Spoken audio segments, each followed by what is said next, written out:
Have you ever felt like no matter how hard you work, you just can't get ahead financially? Like an invisible force is holding you back, keeping you stuck in the same money problems your parents and grandparents faced? This isn't your imagination. You were, in a very real sense, programmed to be poor. But the good news is you can break that program and rewrite your story. It starts with understanding how the program got installed in the first place. Financial stress is rampant today. Studies confirm it's the #1 source of stress for most people. Yet we're rarely taught how to build wealth or manage money in a healthy way. In fact, one financial expert points out that we've been programmed to have these very difficult financial constraints by default. This programming isn't a conspiracy theory or a genetic curse. It's the result of generational poverty, money trauma, and subconscious beliefs that get passed down like family heirlooms.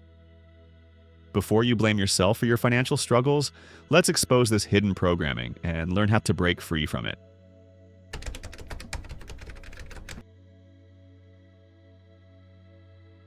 You can inherit more than your grandfather's eyes or your mother's cooking skills. Many of us inherited an invisible legacy: stories, fears, and habits around money. Maybe you grew up hearing things like money doesn't grow on trees, or watching your parents argue anxiously over every dollar spent. Maybe your family had to work multiple jobs just to survive, or you saw a parent skip meals to pay the rent. These experiences left emotional scars, a form of money trauma. They taught you to view money as a source of stress, danger, or shame. And unless you actively confront and unlearn these lessons, they can trap you in the same scarcity cycle for life. Generational poverty often comes with generational trauma. To understand your money mindset, zoom out beyond your own life. Realize that your parents and their parents before them may have lived through extremely hard times. If your family endured poverty, war, economic depression, or discrimination, they likely developed financial habits purely for survival. Hoarding every penny, fearing debt, avoiding risks, keeping cash stashed away. These habits made sense in the context of their struggles. Those behaviors may have protected them in a crisis. But what once kept your family safe might now be limiting you. The world has changed, yet the old money scripts are still running in your mind. Even on a societal level, we've been subtly programmed with limiting beliefs about money. Think about your education. Most of us never learned how to invest or negotiate financially in school. We were taught how to balance a budget and warned about the dangers of debt. Essentially, we learned the downsides of money before any of the upsides. Important skills like building wealth, entrepreneurship, or understanding assets were rarely discussed. Instead, many of us internalize the idea that money is somehow bad or the root of all evil, and that it's always hard to come by. Ironically, the famous saying is misquoted. It's the love of money, not money itself, that the original proverb warned against. When you're raised hearing mixed messages like money is evil, yet you'd better save every cent or you'll have nothing, it's no wonder your relationship with money gets tangled up with fear.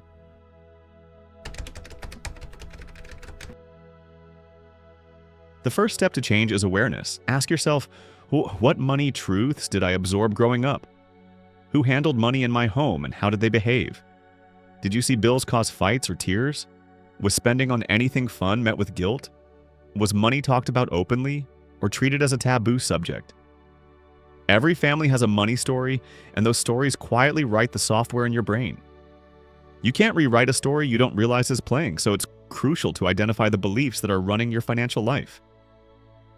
Here are a few signs you might be stuck with subconscious money blocks and a scarcity mindset that was programmed into you. Constant anxiety over spending. Do you feel panicked over even small purchases, second-guessing whether you can afford a treat for yourself? If you grew up feeling that there's never enough money, your nervous system might still be stuck in survival mode. Living with a perpetual fear of running out is a classic symptom of inherited money trauma. Guilt and shame with money. Perhaps you hear an internal voice scolding you every time you buy something non-essential. You might believe you don't deserve to enjoy money or feel guilty when you have more than someone else in your family. This often comes from childhood messages like, "We can't afford that," or seeing parents associate spending with moral weakness. Avoiding money issues. Some people respond to money trauma by completely avoiding finances. Do you ignore checking your bank account because it spikes your anxiety? Do you let bills pile up unopened or avoid budgeting because it reminds you of past pain?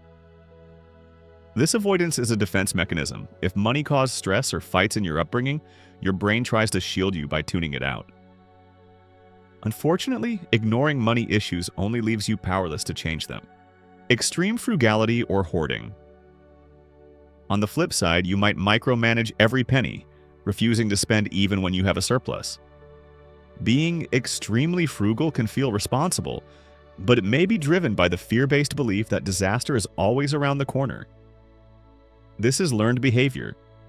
If you watched your family save every dollar and still struggle, you might have internalized that you must control money or else.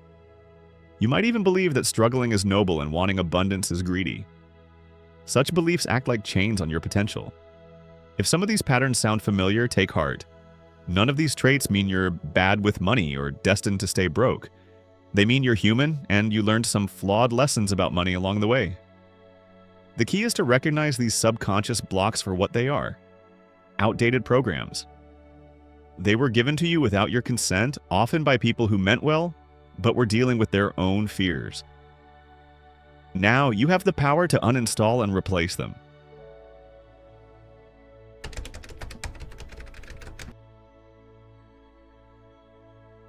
Living in constant financial fear comes at a high price.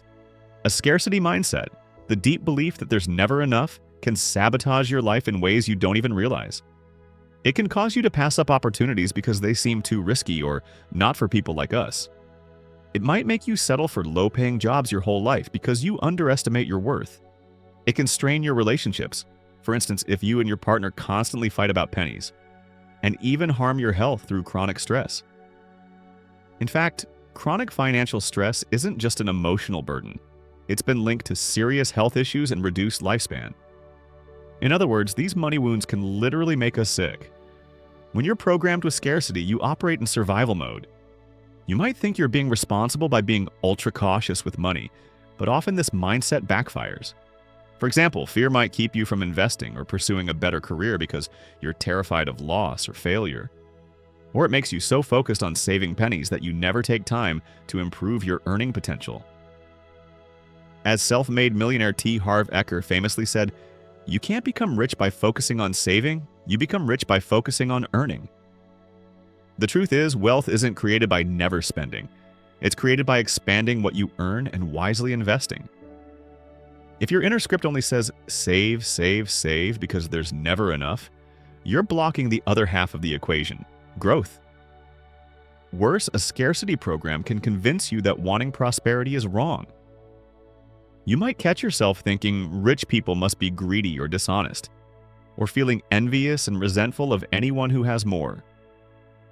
This creates a mental glass ceiling. You subconsciously reject wealth because you've labeled it as negative.